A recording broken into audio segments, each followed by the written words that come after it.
Hey, what's up, everybody? I am WCIA3 Chief Meteorologist Kevin Lighty. In here with you, going to do a little bit of a severe weather kind of update. And so here's what I want to do.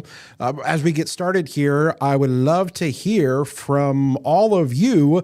Let me know that you can see and hear me okay in all the different platforms, because we're streaming in a lot of different places here tonight. And we're going to be talking a lot of weather here about this upcoming round of severe storms that is potentially setting up here as we head into the day and more of the night tomorrow. So again, let me know where you're watching from, and let me know that you're able to see and hear us and everything. All good, and looking forward to talking to you guys here tonight. And also, I'm going to be like seeing your guys' messages too, which is going to be cool for me. So we're going to answer some of your questions and talk to you about what to expect. I've got a lot of in-depth stuff that I'm actually going to go into here. And it's not, we're going to give you more than what you just see on TV, because I've got the time to do it. So I'm really looking forward to being able to hang out here with you guys and talk all things weather here tonight here online. Lots of people watching Facebook, X, our weather app, maybe even Instagram for some of you. And again, I'm hoping to be able to kind of, have you guys talk about, answer some of your questions that you may have. So looks like a lot of people already in here with us from all across the area. So good evening to you. Again, my name is Kevin Lighty. I'm the Chief Meteorologist here at WCIA, and let's get into some of this here. Let me fire up some of our different weather graphics. Here's, something that I'm just going to say kind of in general, okay? I get the question a lot. We've got people that watch us from all over, Shelbyville and Monticello and Cerro Gordo and Piper City and Danville and Casey and Milford and Arthur and Effingham. These are just some of the comments that I'm reading here, but I get the question a lot, what am I going to see in my area and with these storms? This is a general sort of kind of overview of things. I think that nearly everybody is going to see at least a strong line of storms tomorrow night with brief heavy rain and frequent lightning, okay? Most all of you will see those thunderstorms that may get those strong winds. You're talking 55 miles an hour, a little bit of hail, okay? Some of you, though, are going to get those wind gusts that get to severe limits, that get maybe 60 to 70 miles an hour. That's only some of you. Tornado, severe thunderstorm warnings for some of you. This is not everybody. And a few of you, out of the thousands that are watching, you may have some tornadoes, okay? A few of you. And some of those could be of EF2 strength, wind damage, power outages. But boy, there's a lot that goes into what exactly you're going to see, okay? I know that I'm going to get a question for nearly every city out there. I get it. Everybody wants to know their city. I'm just going to tell you right now, while as good as we are as meteorologists and as good as technology has become, we cannot say 24 hours in advance to the city, to the street, to the neighborhood, to the house, that in fact a tornado is going to be there. So this is going to be my overarching theme before we get into all of the what about specific town, fill in the blank. Everyone needs to be weather aware tomorrow night.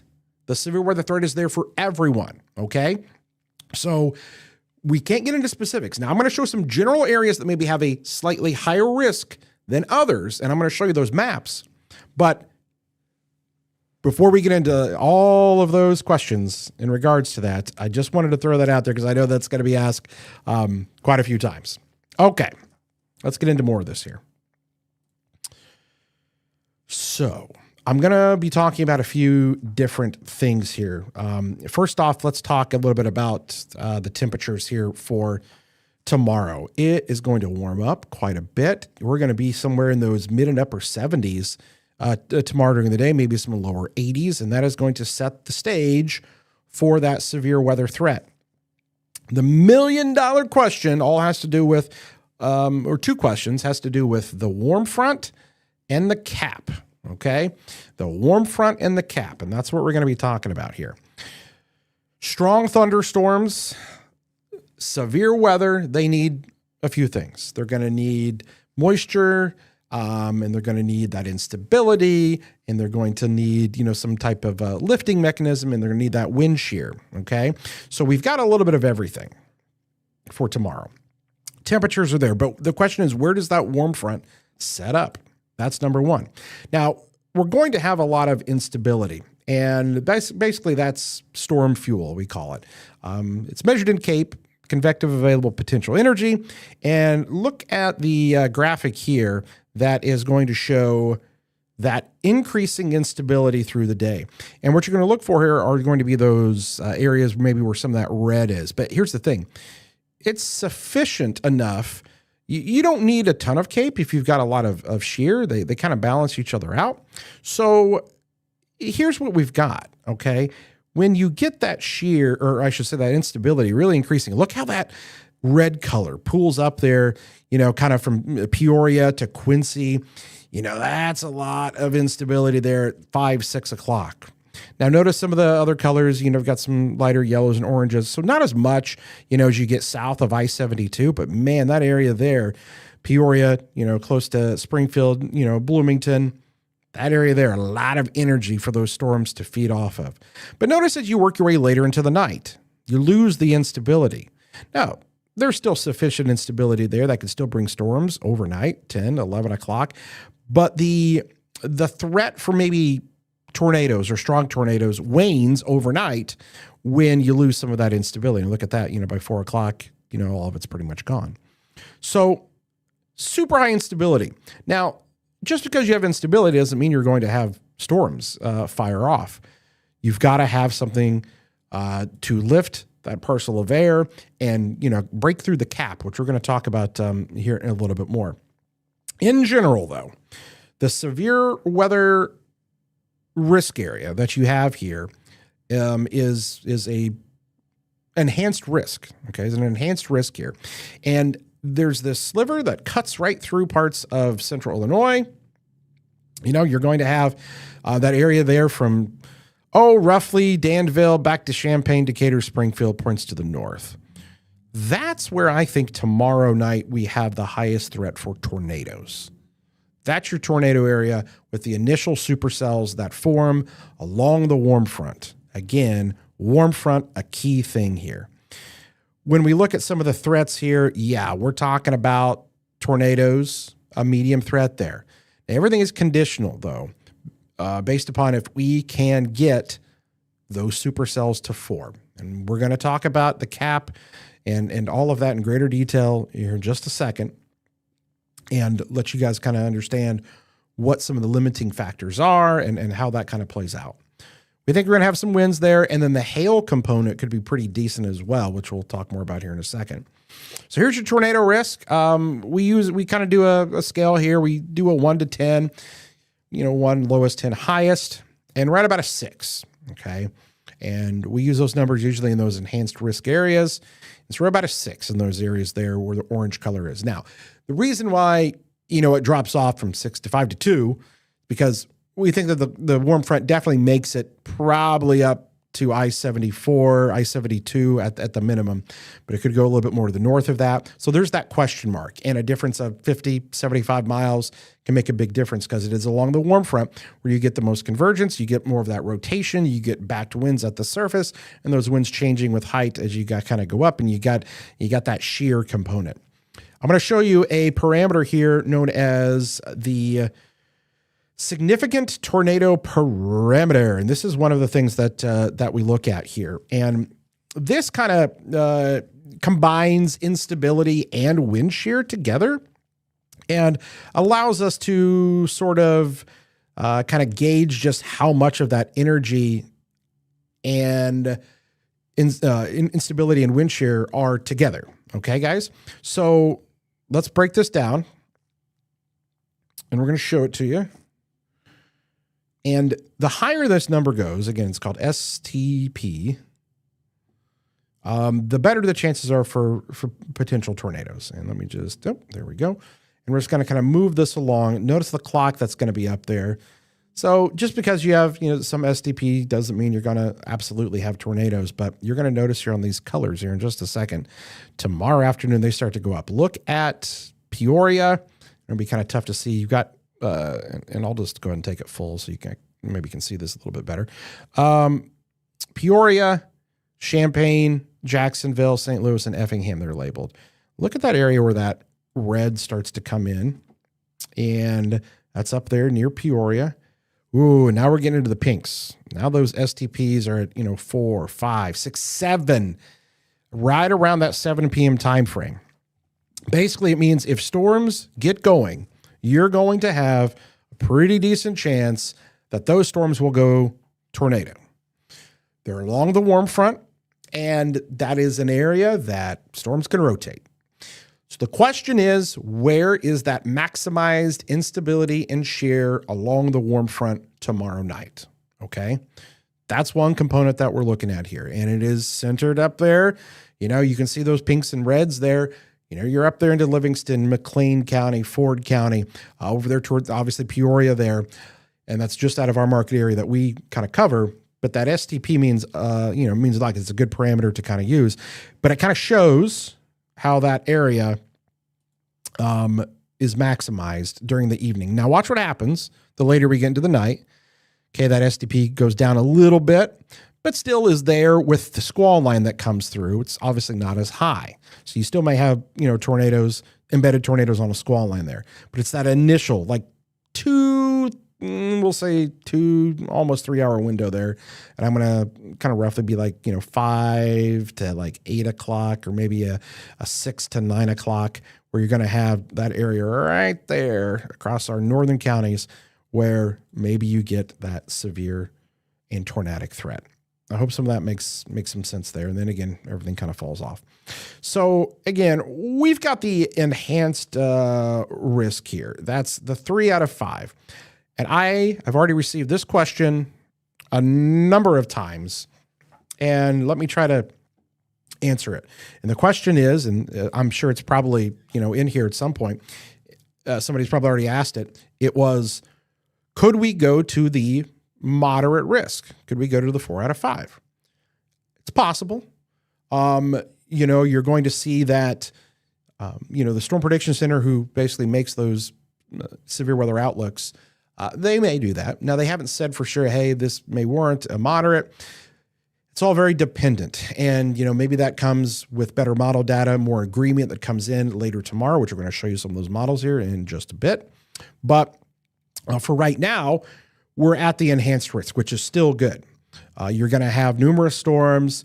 You're going to have, a few of those could be intense. You get to the moderate, now you're talking several, intense. You're talking continuous, long-lived. You're talking, some of those strong tornadoes, okay? And so we're going to have that potential, okay? Could it go to 4 or go to moderate? It is possible. Anything is possible.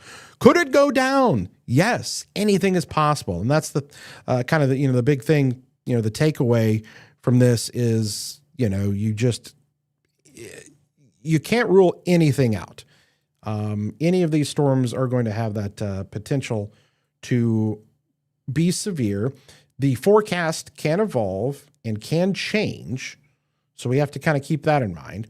And you just always just got to kind of be watching things and seeing how they develop, and then adjusting and evolving as things kind of go on. So, yes, the possibility is there for moderate. Does it matter?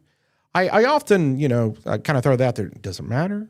I mean, maybe. You should be doing the same thing, the same preparations if it's an enhanced or a moderate.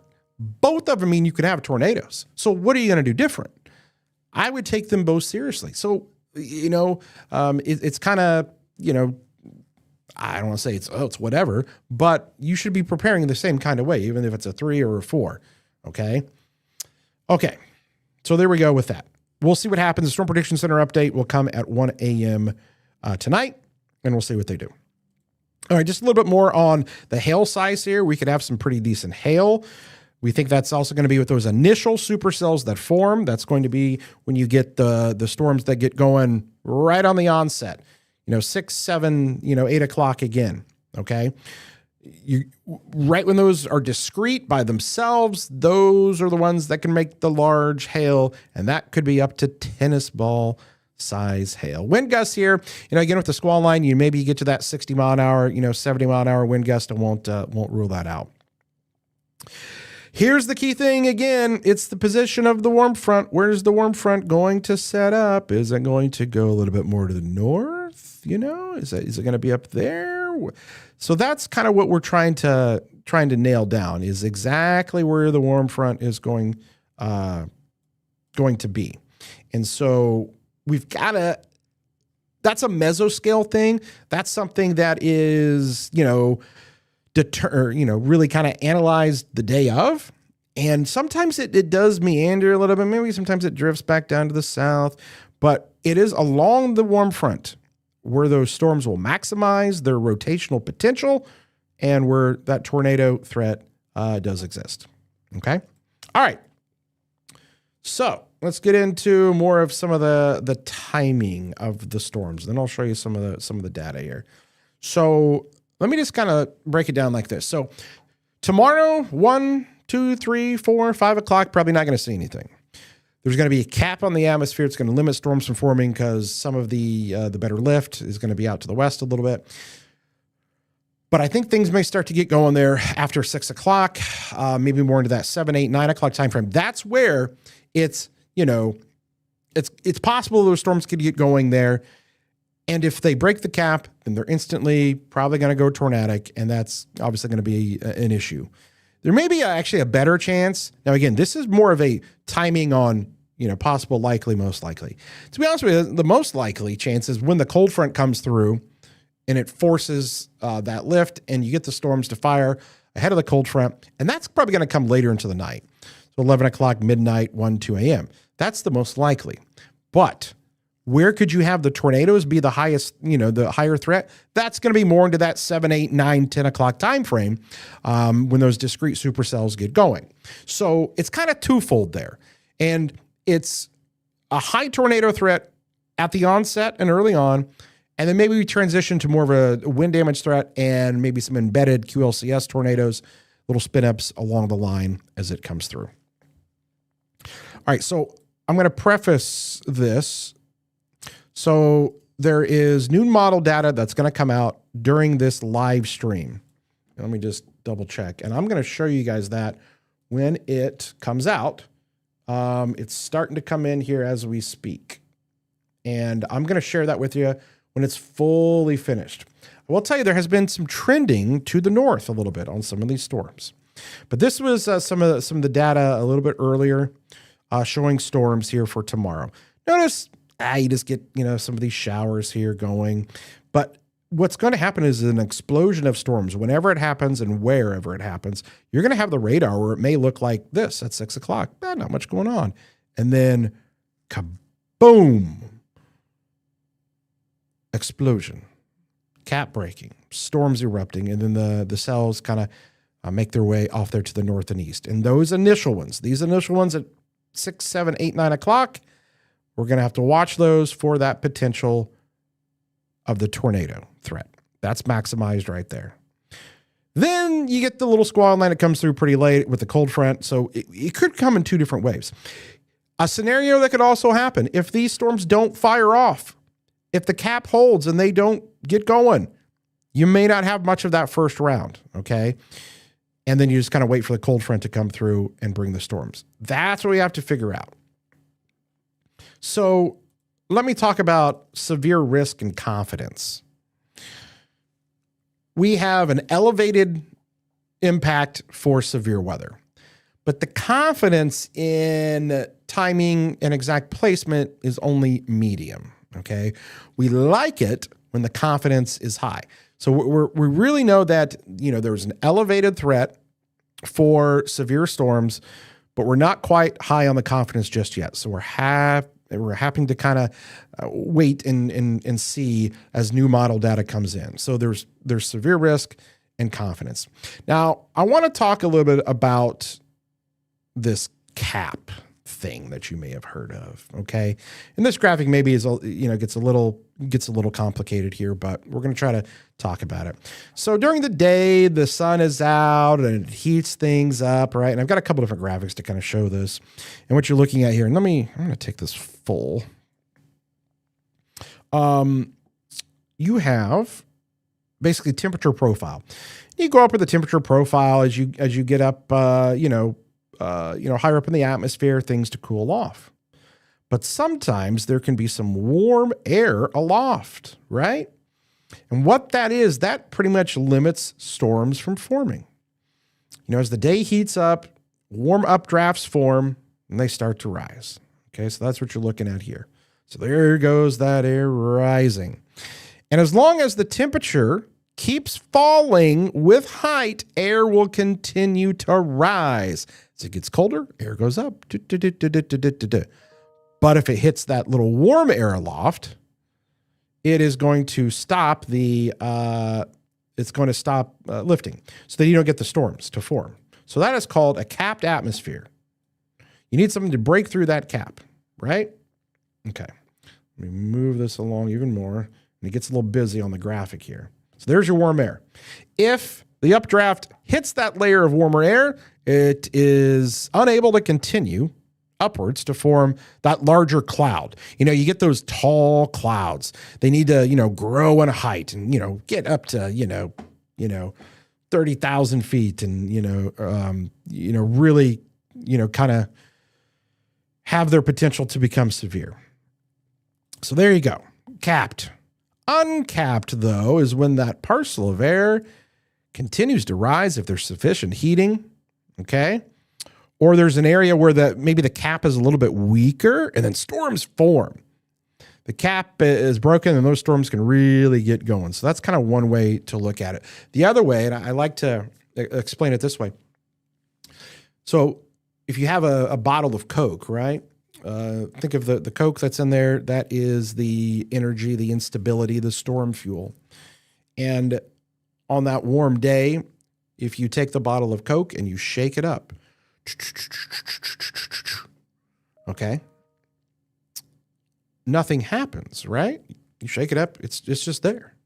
But as soon as you open the cap, it explodes. So you've got the cap on top of that Coke bottle. The energy is there. It's just sitting there, but it needs to be released. You need to break through the cap. Okay, that parcel air needs to continue to rise and explode.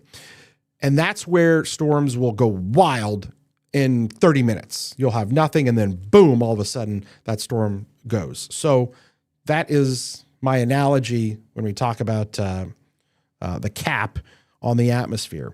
So there is a little bit of that warm air loft, and so sometimes that will, not completely go until you get better lift. You need something to force through that cap. And a lot of times that is of the cold front. Okay. And that's why sometimes in some instances, you don't have the storms that really go. So if you do get that, then those storms go big time. And then those storms can really be severe. And because they're discrete and they're by themselves and it's not like the big squall line, then, you can really see those storms blossom. I've got another cap example here. So let me kind of show you this one. So look at it like this. So as you go up, the temperature is, gets cooler, right? So 80 degrees, 65 degrees, but then all of a sudden, wait, 75 degrees. There's that warm air. Whoop, capping inversion. Caps it off. You don't get the storms, that air to continue to rise. But watch this. Cap in place, okay? Can you erode the cap or force storms through? If so, those storms get intense and severe. All right? So you're storing the energy there pretty good. Now, if that temperature goes from 80, 65, 55, 50, and you get that air, that warm air freely rising, it's uncapped, and those storms can get going. So again, hopefully that wasn't too kind of confusing, but a lot of people always, what's this cap thing? And are we going to have that? And so oftentimes it can be a waiting game. It can be frustrating for forecasters, meteorologists, because it's like, well, will it or won't it? And you can look at model data. What is really handy, and the Weather Service talked about this when I spoke with them today, they are going to be probably releasing some special soundings. And basically, it's those weather balloons that go up, and they may do some at certain points in the day, but then they may do some special ones to sample, 1 o'clock in the afternoon. Hey, how much of that warm air is aloft? How much of that is there, or is there? Is it not? And then because those weather balloons measure that temperature as you go up, and so it is really key to kind of see what's going on in the atmosphere. And I fully anticipate them probably doing that tomorrow. So hopefully the capping explanation kind of made some sense there. Okay. I'm going to get to some of your questions here in just a little bit, but I got a few more things I want to go over. And some of these are just some, and I'm going to show you some of the new model data coming in here in just a second. I want to encourage you guys all to have several ways to get alerts tomorrow, okay? And TV is good. Your weather app is good. Your weather radio is good. Okay. Your phone's good. Facebook, Twitter, and outdoor warning sirens aren't always reliable. And what I mean by that is, if you're just scrolling Facebook, sometimes, as you'll have posts that come up that are like 2 days late. So don't just use Facebook. Now, if you're watching our Facebook feeds, great. And the live streams, great. But like if you're just relying upon a notification, or your feed to show you. So you got to have something else. And there's one thing that we are really proud of that we have here. And it's funny because we've actually had it for a few years now. And I see some others jumping in on it that are in the weather world out there. But it's called Weather Call. And you literally, I will call you on your phone. I will call you on your phone. You tell us your number, your location. And if there's a tornado warning in your exact area at your home, whatever address that you set it for, I call you. Yeah, that's pretty cool. And you'll hear me on the end of the line. And I'm like, hey, there's a tornado warning in your area. Take shelter. Nominal fee. It's like, it's $1 a month or something like that. And that's just to support the infrastructure. We go through this third party, and Weather Call is it. We're just partners with it. And for some people, they want the phone call. They don't want to rely upon having to, turn on the TV or to have their, weather app notify them. Or if they don't have a weather radio, or if they don't have internet, or if they don't have, a smartphone, they just have a regular home phone, or there are a myriad of reasons. And I get it, it's not for everybody, but there is a certain part of the population out there. They would like the old school way. They want a phone call. I'll call you. You can scan the QR code there. And or go to our website, WCIA.com, under weather. There's going to be Weather Call, or just Google WCIA Weather Call, and you could get it. Okay. Also, just as a reminder for you guys, make sure you've got your stuff ready to go. First aid kit, canned food, all that good stuff. Flashlight, weather radio, some water, cash, a whistle. I always tell people to have a whistle in case, you're trapped under debris. Make sure you put your shoes on. If you're under that tornado warning, if a tornado hits and your house gets hit, you want to make sure that you've got shoes on, because you don't want to be finding your shoes and walking over all that debris, right? So just always kind of a good reminder. One other thing I wanted to kind of talk about was kind of tornadoes by the numbers here. And I get the question a lot, how bad are these storms going to be? And I find it, really interesting. So for those of you, there's the EF scale, and it goes from EF 0 to EF 5. Okay. And I want to talk about, out of 100 tornadoes, okay, out of 100 tornadoes, 51.5% of the tornadoes are EF 0. These are all tornadoes that occur. 51.5%. Okay. So it's about 1 in almost 2 that are of that strength. Again, 0 the weakest. EF1, that's winds of 86 to 110 miles an hour. Those make up 36.5%. So 1 in 2.7. So now you combine those, EF0 and EF1, combining for, essentially, what is that, 87 or so percent, 88% of tornadoes? Or EF0 or EF1? EF2, 111, 135 miles an hour. Those are only about 9% of tornadoes. 1 in 11 get to that. So, boy, doing some of the math here, now you're like at wise. We're at 97%. We're about 97, 98%, right? 97% of all tornadoes are EF2 or weaker. Now we start getting to EF3. And we had one of these up there in Michigan from last week. Those are only 1 in 43 tornadoes. They account for 2.3% of all tornadoes. Okay, it doesn't happen, as often as you might think. Now, those obviously can do a lot of damage. Then we get into the big ones, EF4. Those account for less than 0.5% of all tornadoes, 1 in 222. Okay. Then EF5, the strongest, 2 miles an hour, the worst of the worst, 1 in 2,393, accounting for 0.04% of all tornadoes. Okay. The Storm Prediction Center has come up with a new way of doing some of their storm outlooks. And they actually are putting in there what is known as the significant threat for tornadoes, and kind of rating them. They are forecasting the strength of them ahead of time, essentially. Like, okay, where could these tornadoes be? I will tell you this, in their threat area, they're saying, EF2 tornadoes are possible with tomorrow's event. Okay. So again, those are rare, up to EF2 tornadoes. But again, keep in mind, 0, 1, 2, that's 97% of all tornadoes are going to be in that range. And then the rest of that 3% is 3, 4, and 5. So, less than 1% is a 4 or 5. So right now with their forecast, they've got basically their first kind of level up to EF2. So just kind of wanted to explain a little bit about that. Hail. I find this, kind of fascinating here. Something called the updraft. So, basically that air being forced up in the storm there in the updraft. And in order to get some hail sizes, what they are, and I'll take this a little bit full, maybe we can see a little bit better, but the updraft speed required for hail, so the wind going up into the storm, you can see P, dime, penny, 40 mile an hour. You need a 60 mile an hour updraft to get ping pong ball size hail. Golf ball, 64 miles an hour. 69 miles an hour there, Hennig. Tennis ball, which we could have tennis ball size hail. A 77 mile per hour updraft is possible there. And that's the thing. We talked about maybe that potential for some hail to form.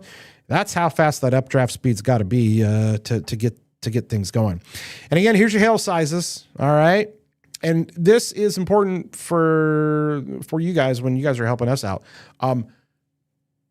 Measure the hail. If you get hail, and use some kind of a uniform, known sized object like a coin, dime, nickel, quarter, or a ball, golf ball, ping pong ball, baseball, tennis ball, softball, or grapefruit. Those are the kind of the official ones that the Weather Service uses.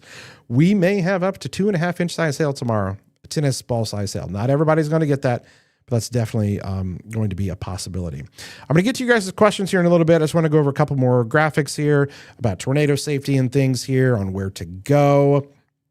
So obviously, center part of your house, right? Lowest level, not the outside walls. Center part, lowest level. Sometimes it's a closet, it's a bathroom. Now in this instance, this bathroom's, it's on an outside wall. You don't like that. You would rather have a bathroom that's more center if you can of your home. So just keep that in mind. Sometimes under the stairs, you've got stairs and whatnot. Basement's obviously best, but nothing on those outside walls, and avoid those windows, doors, outside walls. Cover yourself with a blanket, mattress, maybe even a helmet for your head for protection. Safest place to be obviously is going to be the basement, but obviously not everybody has a basement. So, I get it. Not a lot of people have basements. So if you need to go somewhere else, center part of your house. Here are kind of some other little tips here. The worst area, cars, mobile homes.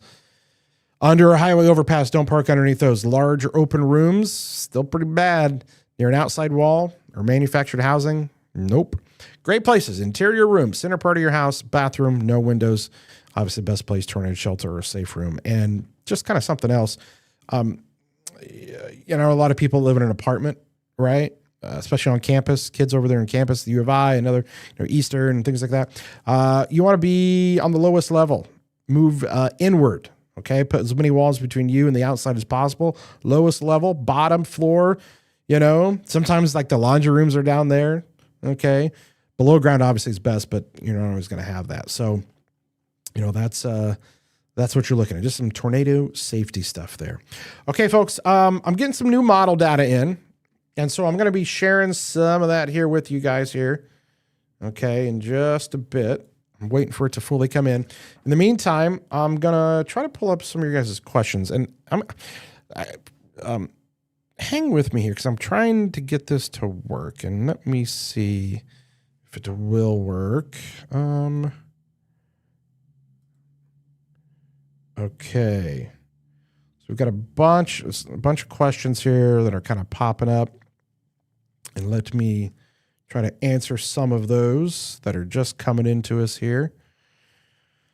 Go ahead and fire off some of your questions, and I'm going to do my best to answer some of those. So if you've got some questions, go right ahead and ask those as I'm looking at some other data that's coming in. Thanks for tuning in here on the live stream. A lot of you hopefully are enjoying what we're able to kind of provide here and talk to you about. Wow, some interesting data. Some really interesting data on the new model run, and I'm going to talk about it here in just a bit. Waiting for it to fully come in. Wow. Wow.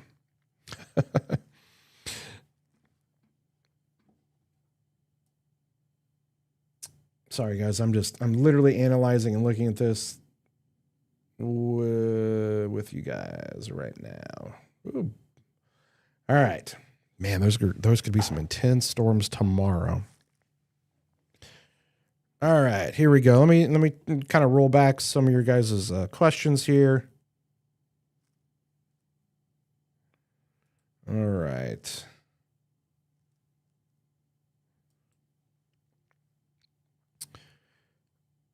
We've got a hallway downstairs in our apartment that has 2 doors that close. That's where we'll be. Yep, there you go.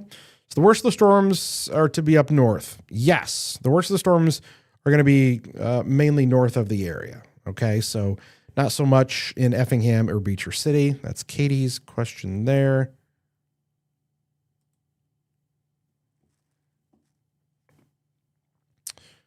So does the tornado threat include Jacksonville? Yes, Jacksonville, you're in the tornado threat. Everyone is in the tornado threat. If you live in a mobile home, what's your best choice? Best choice is finding another spot, finding a location that is different from the mobile home. Where is that? Well, it's got to be a storm shelter of some kind, or, something, more of a sturdy building. It doesn't have to be, listen, anything's better than a mobile home. Anything. Not anything. Car's not good.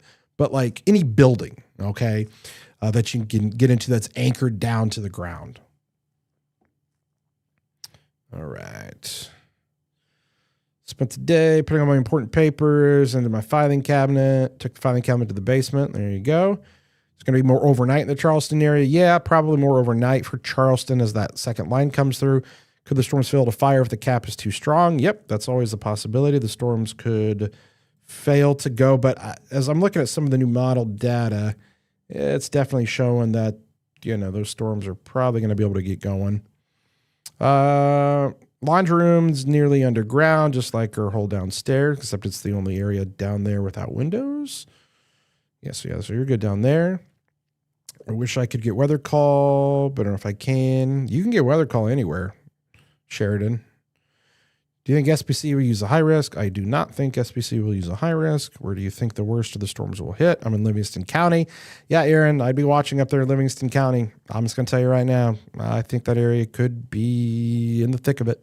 What's Houston looking like? Again, same thing. So let me, because I know we're going to get into, a lot of What about my city? What about my city? What about my city? So let me just throw this out here again on this map here. If you're in the 2, the tornado threat is going to be lower. It's lower for Paris, Charleston, Mattoon, Shelbyville. You ramp it up a little bit more along I-72, Springfield, Decatur, Champaign, Danville. You really kick it up north of I-72 and there along I-74, Fort Iroquois. Those are the areas. See where you live. Know where you are on the map. And lower threat to the higher threat. Okay? But everybody has the threat. Everybody. It's just there's a higher likelihood in that orange colored area. Does the tornado threat go down the later it gets? Yes. Cheyenne, the tornado threat goes down. Definitely the weaker tornadoes. You may have some of those little spin-ups that occur. Is Rantoul in the path of a tornado? No, Jennifer. There is no tornado that is in the path right now. I mean, you have the threat, but I think what you mean is the threat of a tornado. Yes, there's a threat. Mattoon, there's a threat. Salem, there's a threat. Clinton, there's a threat. And it's higher in that orange colored area. So again, what is the timing of the storm for the northeast central Illinois area of Vermilion County? Jessica, that's going to be, anytime after 7 o'clock. Timing again. Timing here. Here we go on the timing. 7, 8, 9 o'clock. Those initial storms and tornado threat is there, but then you get the squall line that comes through later. What do you think Pontiac will see? Yep, I think there's a chance of a tornado up there, Aaron. How bad will Springfield be? Again, I wish I could say for sure specifically about every single town. It's just not possible. I cannot say 24 hours ahead of time, exactly where. I can show you the general area where, severe weather threat is going to be higher. That's this map you see right here. Okay? The higher threat there. So if you're in that orange colored area, I would be more concerned than if you're in the green colored area. Okay? Are you going to be safe in Champaign? Olivia, I hope so. Be in your tornado safe spot, in your shelter. Watch the coverage. We'll tell you what's up. A couple of weather apps cleared the weather tomorrow and pushed it to Wednesday. Should I believe that? I don't know what weather app you're using, but it ain't ours. So delete those. It is going to storm tomorrow night. Yeah, it may be more into Wednesday morning, technically. There could be some after midnight stuff. If the supercells fail to fire, does that create a higher potential for severe conditions from the QLCS? Not necessarily. I think the severe weather threat is there regardless. You're going to have that with the storms. Even if those storms don't fire, it's just you have a better chance of tornadoes with that initiation on the storms at 7, 8, 9 o'clock. When should you move to a more secure location? When the tornado threat is issued instead of a watch? Depends upon how far away, how quickly can you get to your shelter? Can you get there in 5 minutes? Or is it going to take you 30? Tornado watch is issued. Yeah, I wouldn't be out just, doing anything once the watch is issued. But, when the warning gets issued, sometimes you've got 10, 15 minutes. So it depends upon how far away, whatever the sturdy structure is. What time do you think it will start hitting Downers Grove and Naperville? Again, after 7 o'clock up that way. From Julia, Katie, be hanging out in our stairway, pots on heads, and bug out bag ready. Hey, whatever works. Center part of your house, one level. Hallway, it opens into a bathroom, is on the east side wall. Which is safer? A hallway with an open end or bathroom on an east wall? I would say the hallway is better than, that's tough without seeing your house fully. As many walls between you and the outside, because a lot of times it's the roof that goes first, and then it's the outside walls, okay? And anything that's center is going to be better off. Tolono, same thing. LaPorte, Indiana, yes, a higher threat up that way. Again, Caden, I think we've talked about the time frames several times, but after 7 o'clock tomorrow night, DeWitt County, going to be in the basement. Marion County, you're probably not going to see as much. Southern Illinois won't see as much with this. If our housing is a top floor of an apartment stairs are outdoors and no basement. Safest to go in the center closet of the highest floor. How about center closet of the lowest floor?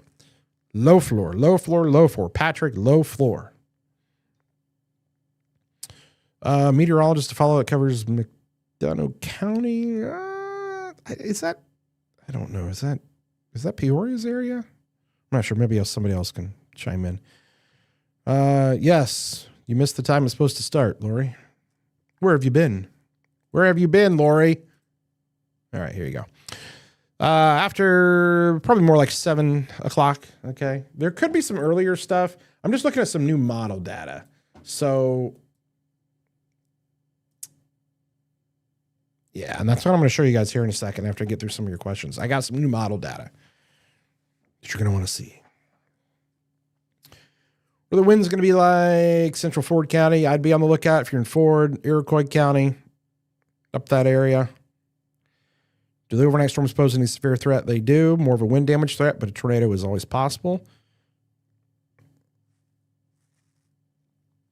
Heavenly is going to be hanging out with spiders in her basement with her cats. You'll be all right. Do you think they could upgrade the risk to a moderate risk? We talked about that earlier. It's always possible. But who cares? I hate how we get so stuck in the, is it enhanced? Is it moderate? Is it slight? Is it Doesn't matter. You're going to prepare the same way. You're going to have a tornado in the same enhanced risk that you're going to have in a moderate risk, right? So you got to prepare the same way. I think we get caught up sometimes in, is it enhanced? Is it moderate? It doesn't matter. I mean, in the grand scheme of things, it doesn't, because you're not going to do anything different, right? Like, it's it. We have a very decent risk for severe weather and tornadoes tomorrow. Main severe weather is close to I-72, north of it, Ethan. Yeah, so you're close. So should I bank on staying at work later tomorrow? I don't know what time you get off work, Shanna. How can neighbors help each other in the immediate aftermath of a tornado? Well, you need to be careful going out, obviously, after a storm, especially at night. Can't see power lines. Some power lines still might be alive. It depends upon, if you've got first aid training, if you've got, spotter, EMT training, kind of stuff like that. So it really depends. And all is about where the front again lays tomorrow. And I'll kind of go back to that again. So where's the front going to be? And again, please give me a shout out, give me a like, give me a follow, give me a comment if you are enjoying the kind of in-depth analysis of our severe weather threat here. It's all about this warm front. See that warm front right there? That thing means everything. Where is the front going to set up? And it is right along and just south of the front where you're going to have those tornadic storms, okay? So I'm just going to leave that on screen there because it kind of shows, look how there's like nothing in those kind of southern areas, but those storms really get going close to that front. Let's see here. Where can we see the weather balloon report? You can see that on the Storm Prediction Center website, Keith. They'll show like the balloon launches, or the results from them. Katie, you're welcome. So this is on the evening tomorrow. Yep, starting tomorrow evening into tomorrow night. Traveling to 3 to Peoria. It'll be okay. Might be coming home about 4 or 5. It's going to be close, Olivia. Have a way to get warnings. What does Muhammad look like? Tom? What does that mean tomorrow? Maybe that's tomorrow. Ashley. Muhammad could have those severe storms tomorrow night as well. We're right on that line where that, higher tornado threat is. Do you think they could issue a SIG 2 moderate risk? Again, it is possible. Jeffrey's going to be out there spotting, he says. Brockton, Illinois. Again, you guys are on that line there. Edgar County may be less of a threat as you work your way to the south. Underground parking garage. Anything underground is going to be good.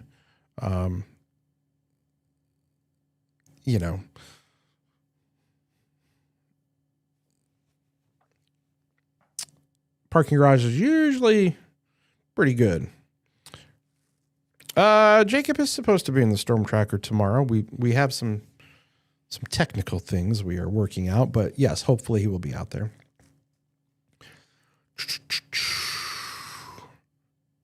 Think Danville is more a 6 or a 5? Call it 5.5. Yes, overnight storms still pose the severe risk. Deborah, you're welcome for the insights. Yeah, there you go. Robert posting where the upper soundings are. Good job, Robert. Your husband thinks you're crazy when severe weather like this in your area. Grab the meds. Yeah, listen, grab everything. You know, the thing that's always interesting, and I'm just going to say this, but again, oops, that's not me. Adam Sherwinski. Adam's asleep right now. He'll be in the morning, though. Again, my name is Kevin Lighty. I'm the chief meteorologist here at WCIA. It's always interesting, and we get the same sound bite every single time after a tornado hits an area. Everybody always says generally the same thing. They always say, I didn't think it would happen to me. I've seen it on TV before. I can't believe it happened to me. Every time somebody says that after. Because, you know, too many people, I get it. You've never been hit by a tornado your entire life. You've been lucky. It takes one time to change your life. One time. So if that one time you're not prepared, it could be very different for you. But I'm telling you, every time we go and they shove the mic in the person's face after a tornado, say the same thing. At least once. At least somebody didn't think it happened to us. So you've always got to be prepared. Always. All right, back to some of your comments here. And then we're going to get to the new model data coming in.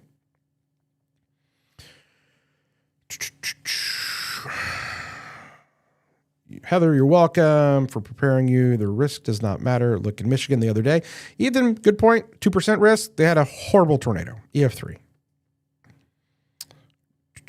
No basement. No crawl space. No good. Don't go to the crawl space. Your home could shift off the foundation and boom. Lowest level of your house, center part of your house. Jamie, you're welcome. Channel 3 will, yes, be live tomorrow. We'll be live on the platforms.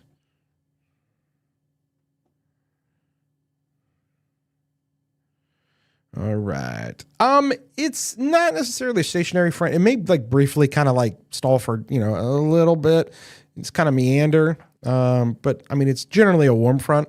But if it does stall a little bit longer, then that's kind of a concern. You could have kind of this, you know, some areas getting hit by storms over and over again. Again, coming up here just a little bit, I'm going to be showing the new model data. Marilyn, thank you. Laura, thank you. All right. All right. Fantastic. Okay. What do you say? Want some new model data? Here we go.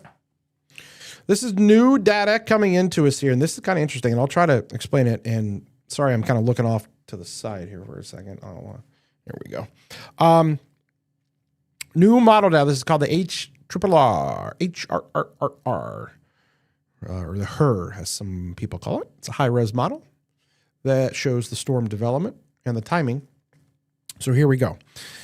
This is interesting. This is new. There's this model here is wanting to do some storms. Now look at this. This is north of our area and more up, in the Chicagoland area, a little bit more Joliet.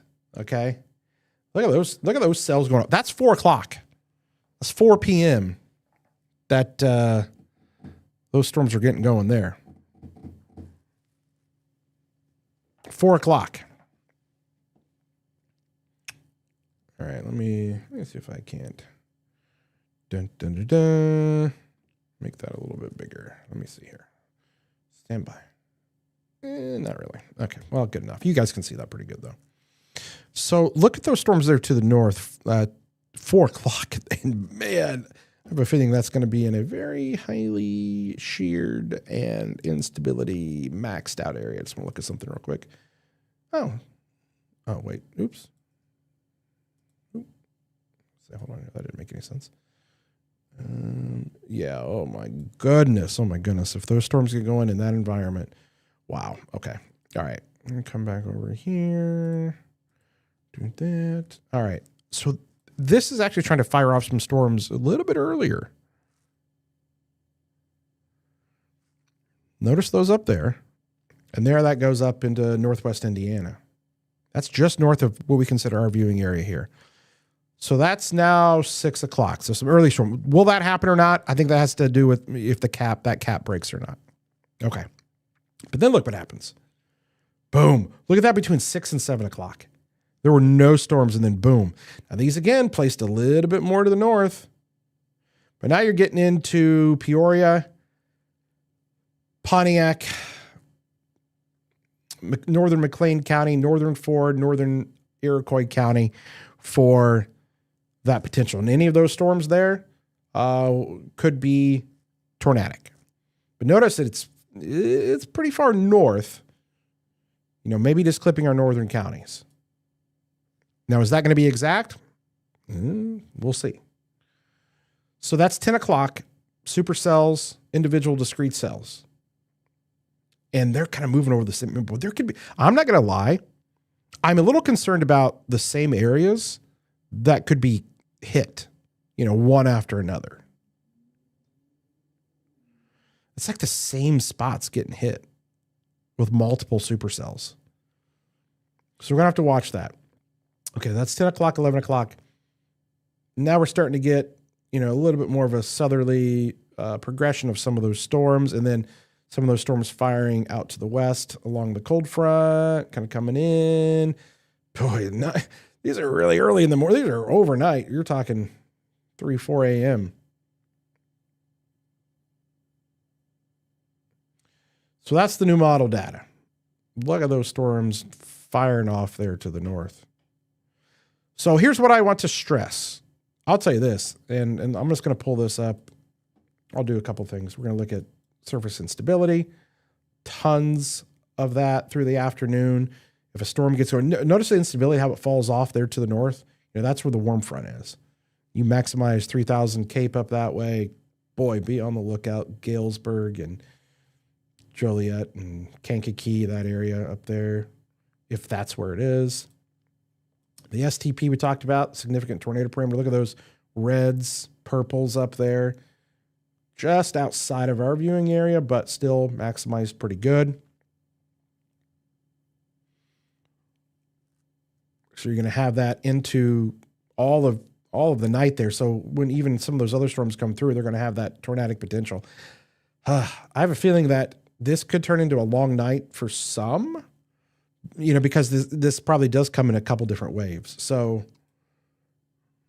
I'm going to look at something. Oh my goodness, man, if those storms go, some of the, those tracks up there, northern Illinois, northern Indiana, those are some strong storms with a lot of rotational capabilities.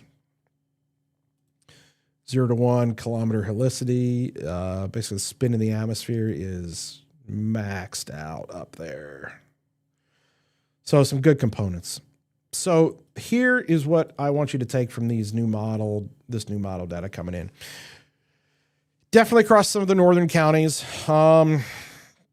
Maybe just outside of our WCA3 viewing area, but still an area of concern. And also what I like to say is too close to call. Okay. And those storms up there, wherever that warm front sets up and just to the south of that,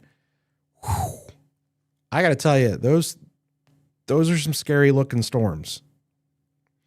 The question is, where is the warm front going to be? And I keep stressing that. How far north does it get? And those storms like to ride along and just kind of south of it. And where those storms are, I think they're going to go tornadic fast. You'll have little time because it'll go from nothing to something. It is still absolutely possible that the models are too far to the north.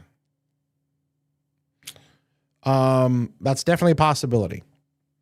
We won't know until tomorrow where that front is going to set up. So that is kind of key because you saw in those models there, just exactly how how intense those storms will be to the north. Let me see. Just bear with me for a second as I try to see if the new data is in on my weather computer. So sorry here for a second as I kind of look at that. Okay. So here's what I want to show you guys. And I think I can do this. Yeah, I can do this. So we have a way to adjust the model if we want to. And I'm going to do that for you. So we showed you what the model looked like there. I'm going to show you what it looks like if, let's say that the models are off by 45 miles. Let's say they're off by about 45 miles. I believe that's what I changed it to. Watch the storms tomorrow if they're off 45 miles. Ooh. Now that huge honking supercell is in northern Fort and Iroquois County at 4 o'clock.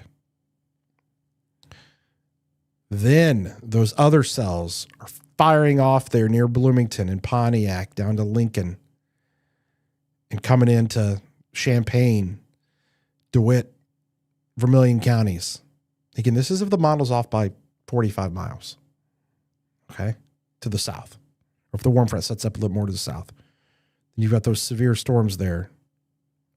So what I'm saying is it doesn't take much, okay, if the models are just barely off. So you have to pay attention. I'm going to take this and I'm going to fire it back to it's regular. I'm going to take it back so you can see what it really is. So again, I adjust what we can model adjust based upon what we think. I'm going to take it 45 miles back to the north, and there it is there. Okay. So if this scenario plays out, if let's say the model is exactly right, on the money, then here's your storm.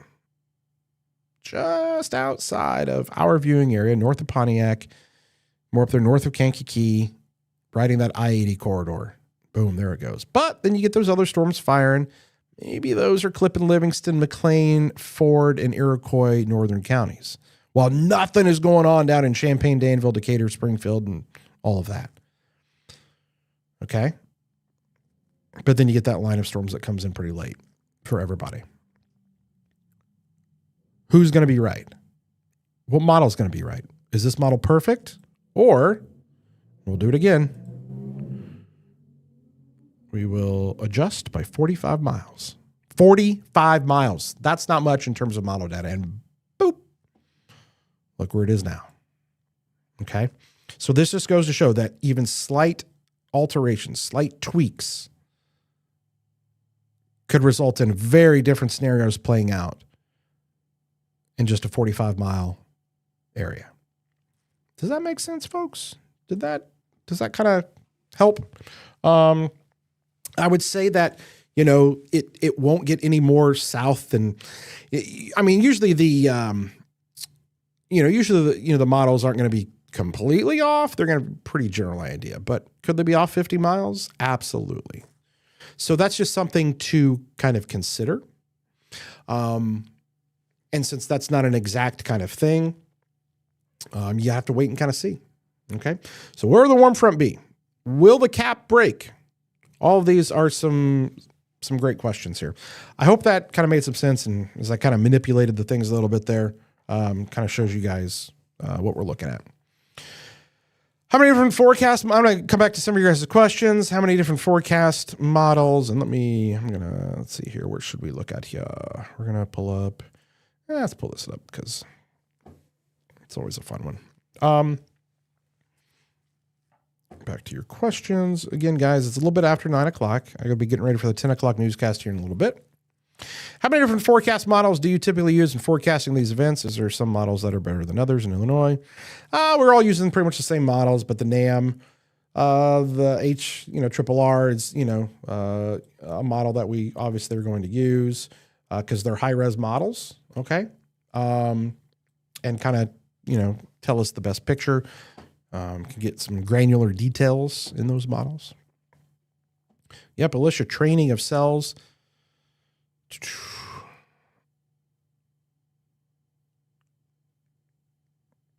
Do I think that'll shift south? There's nothing that tells me yes, it will, but there's also nothing that tells me no, it will not.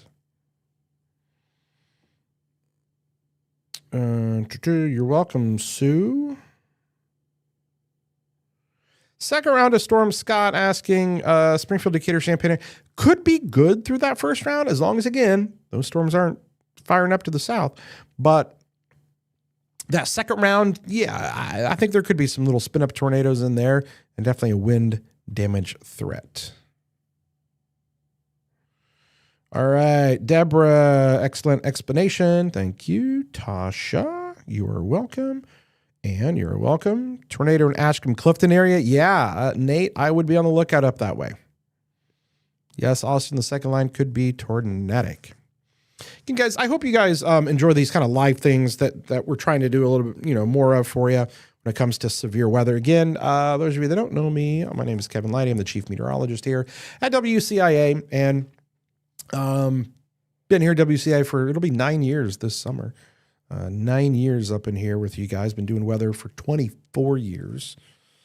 Long time. And happy to be here with you to kind of get you guys a little bit of a more detailed breakdown, because I can't always, talk about, things so in depth during my 3 minutes that I get for weather. So let me know if you guys like these lives, and we'll continue doing those. Oh, I love when I get comments like this. Hi, Kevin. Watching you talk about this is a real eye-opener. My little brother, Ryan, absolutely hates thunderstorms and gets severe anxiety about them. Watching you helps. What's up? What's up over there, Ryan? All is good, my friend. We will keep you updated. Again, more people kind of jump in here. Here's kind of some what to expect, all right? 6 p.m. to 10 p.m., we're going to be looking at that kind of tornado threat as the highest, all right? It's with those initial supercells as they get going. And where those are, it's sometimes hard to say. Then you get that kind of surge along the cold front that comes through, after 11 o'clock, after midnight, may come pretty late. There may have some of that wind damage threat with those. But that warm front position and that cap breaking are key to get those storms to fire off. All right. But the best tornado threat is going to be north of I-72. And if you ask some other weather models, maybe they're closer to the I-80 corridor. Okay, as you work your way closer to Chicago. Those early storms are going to have that potential for that tennis ball size hail. I think there could be some really big hail tomorrow in those areas to the north where those supercells get going. Have a way to get warnings, folks. Have a way to get warnings. Sign up for weather call. Get weather call. I'll call you on your phone, scan the QR code, go to our website, WCA.com, weather section there to find out more about that. Have a way to get those various warnings. Again, we are in the enhanced risk, 3 out of 5. I've had the question a lot. Are we going to go to 4? Are we going to be in the moderate? We'll see. There could be some areas just to the north that maybe get into that. I'm not going to lie. I mean, looking at some of this model data, those are some intense storm. I won't be surprised if there's a sliver of, so let me see. Let me just kind of, I don't know if I can do this or not, but the way some of this new model data is coming in, and let me try to, oops, sorry, wrong one. I'm going to do this one. Okay, actually, do I want that graphic? No, I don't want that one. Sorry guys, I'm literally just doing this on the fly. I'm going to try to show you guys where I think potentially a moderate risk could go up. And that's not saying that it will. I'm just going to find the right graphic. SBC state date 2. Okay, we're going to do this. All righty. Okay. That's what it looks like right now. Okay. If we would go to a moderate risk, I'm just going to kind of bear with me here as I just kind of draw this out. I'm probably going to put that thing right about there, to be honest with you. Okay. So I just kind of freehand kind of draw that. According to what some of those models are showing, it's extreme northern Iroquois, extreme northern Ford, Livingston. Okay. This area here. If there would be a moderate, if I'm the forecaster, maybe we do that. Okay. We'll see if that happens or not. But I got to tell you, whether that would be the case or not, it almost doesn't matter, right? Because you're going to have the threat either way. So, but if you're going to focus in on an area there, at least with some of those short-term models, that new H-trip model that just came through. And sorry, I'm just looking at some other things. The new NAM's coming in as well. Just looking at it. So that one's it's a little less kind of wild than the HRR one, but still showing those storms kind of coming in. But yeah, that's maybe where I might draw it again. They may hold off on it, but if you go to that, yes. But again, you have to look, what they have parameters for what they are going to have to use to get moderate. You got to have a lot of storms. Coverage got to be widespread. They got to have, a ton of them, several intense. If they're thinking those stronger tornadoes, maybe they go to that moderate there. Okay. Some more stuff here. Amanda, you're welcome for the detailed information. Thomas appreciates the live. Donna wants to keep doing the lives. Lisa, Emily likes the lives. What's the game plan for weather crew tomorrow night? Could be a late one. Scott, you're right. So it's kind of fortunate, but also unfortunate. So we've got me in the studio, Jacob in the storm tracker. Seth was supposed to be off this week. He's on vacation, but they had to come back early. And so he's now back in town. So he actually may be in studio with me, which is great. Adam probably is going to not be in, but we may call him in early. Maybe we call him in at 1, 2 o'clock in the morning if those storms are still going. So we've got that. Aaron has high anxiety. Updates help a lot. There you go. Josie's been watching WCIA since she was like 7. She's now 24 and loves watching. Thank you, Josie.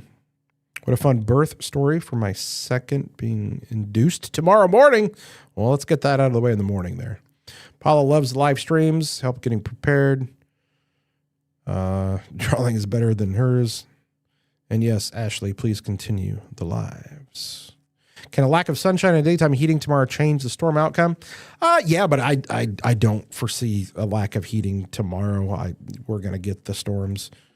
We're going to get, look at these temperatures. Woo. Okay. We're going to get the heating. That's going to happen. Okay. It's about 9:13 here, guys. We're going to be wrapping up coverage on this here in just a bit. I get ready for the 10 o'clock newscast. Again, new model data coming in. I'll show it to you guys again. This is the model projection if the storms are off or if the model is off by 45 miles. If it's to the south.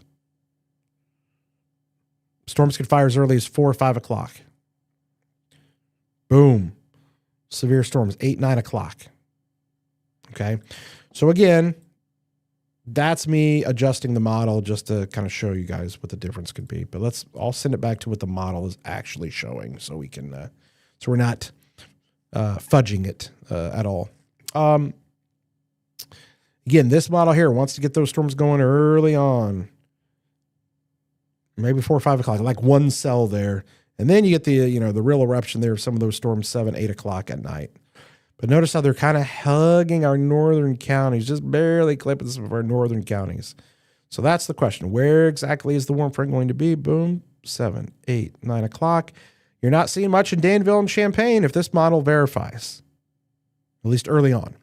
And you get some of those storms that are very late and early into Wednesday morning, and maybe some of those could be severe.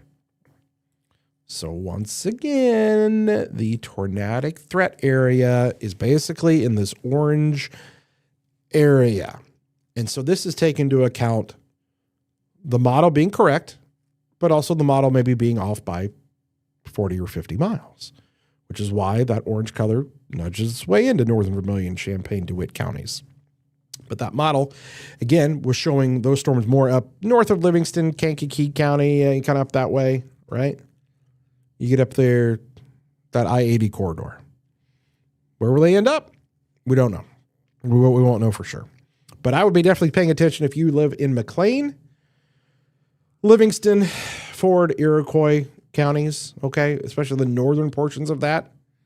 I would be paying attention if you live in Peoria, okay? Up that way. Definitely watching things carefully.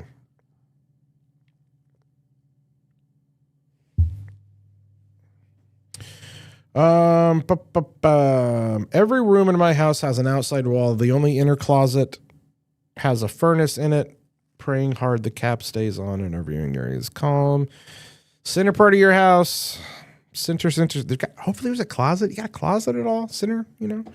You need a wall between you and the outside as possible. Larry, keep the streams going, please. Extremely more informative. The other 3 minutes I get, yeah.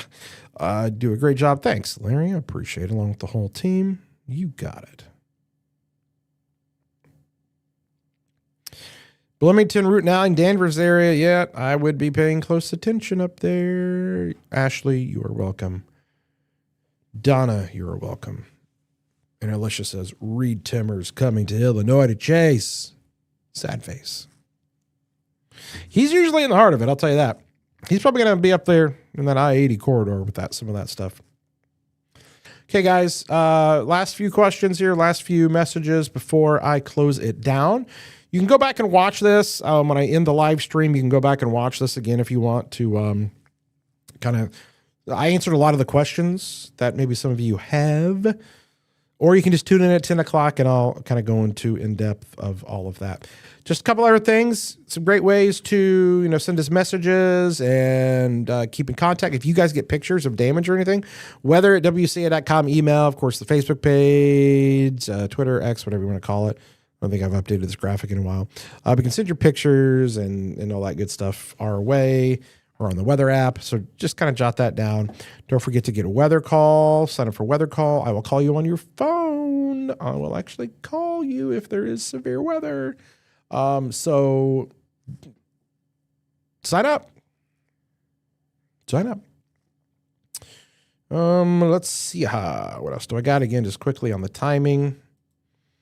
Things ramping up there in the evening and overnight period with the time of the storms.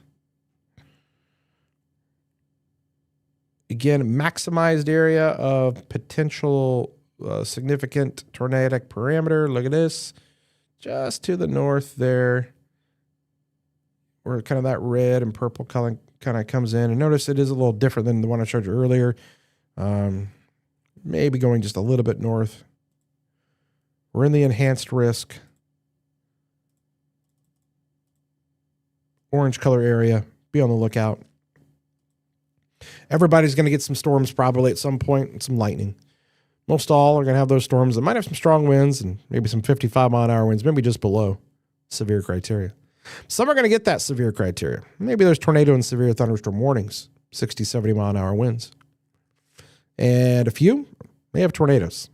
Might have an EF2 in there with wind damage and power outages. So depends upon where you are, again, folks. All right, this won't be posted to the app, Becky. It's going to live here online. Carla, you are welcome. When should we be the most worried in Monticello? You got to be watching those storms as they initiate. If those storms initiate to the north a little bit better, or then you'll feel a lot better. But if those storms initiate further south, closer to I-74, I-72, got to watch out. So weather call, 100% worth it. Katie loves it. Perfect. How does weather call work? Is it for severe weather or tornado type weather? Yep. It's for both of those. Only for you set your location, you set like your address or where you are, and it will only call you when there's a warning in your area. Yep. I'll be on all night tomorrow night. Like we may not be like on television. If the warnings aren't right down here in our area, When they get in our area, we will. But again, we won't go on for like McLean County. That's technically Peoria's market, so we won't go on there. But I'll jump on here, and we'll be like doing this kind of stream. But we'll be down the studio and everything on TV if it gets into our area that we cover. All right, guys. That's going to do it for me. I hope you guys enjoyed the live stream. Hopefully this was helpful. Again, give this a share. Share it on your Facebook page so the others that maybe missed it. Because, I get bombarded with a lot of questions. And I try to answer as many as I can. But maybe if you share this with somebody, a lot of the questions can be answered within it. And with graphics and fun things like that. So, that'll be something to maybe help those people out. So give it a share. Okay, or a like or a comment, because then that, kind of forces the algorithm that, since people are liking or commenting, then it's like, oh, yeah, this was useful to some people. So then other people may see it in their feed, and then it can help. You will help me, because then maybe this will answer some of the questions and whatnot. So hopefully you guys enjoyed the live stream here. We'll be back with you again tomorrow. And yeah, Jaylet, I wouldn't say be scared, be prepared. Don't be scared. Be prepared if you're up in Livingston County, but I would definitely be paying attention, and I would stay weather aware if you are in Livingston County tomorrow night. Absolutely. Okay. So there you go. You're welcome, Becky, and good, helpful information. Donna, you're welcome, Zane. And keep your bike helmets handy there. That does it here for our live stream. Thank you guys so much for joining us here tonight. I really appreciate all of you. Have a way to get warnings. Be ready to go. And if things get bad, we're going to be on the air. We're going to be streaming in all these places. So wherever you found us here tonight, we will be streaming again tomorrow night. So definitely just remember where we are. Give us the like and follow on whatever page you're watching this on, and we'll be back with you when the next storm arrives. Thanks, guys. I really appreciate you. My name is Kevin Lighty, Chief Meteorologist here at WCIA. It says so right there. We'll catch you again tomorrow night. We'll see how things play out. In the meantime, keep an eye to the sky, stay weather aware, and we'll catch you guys later.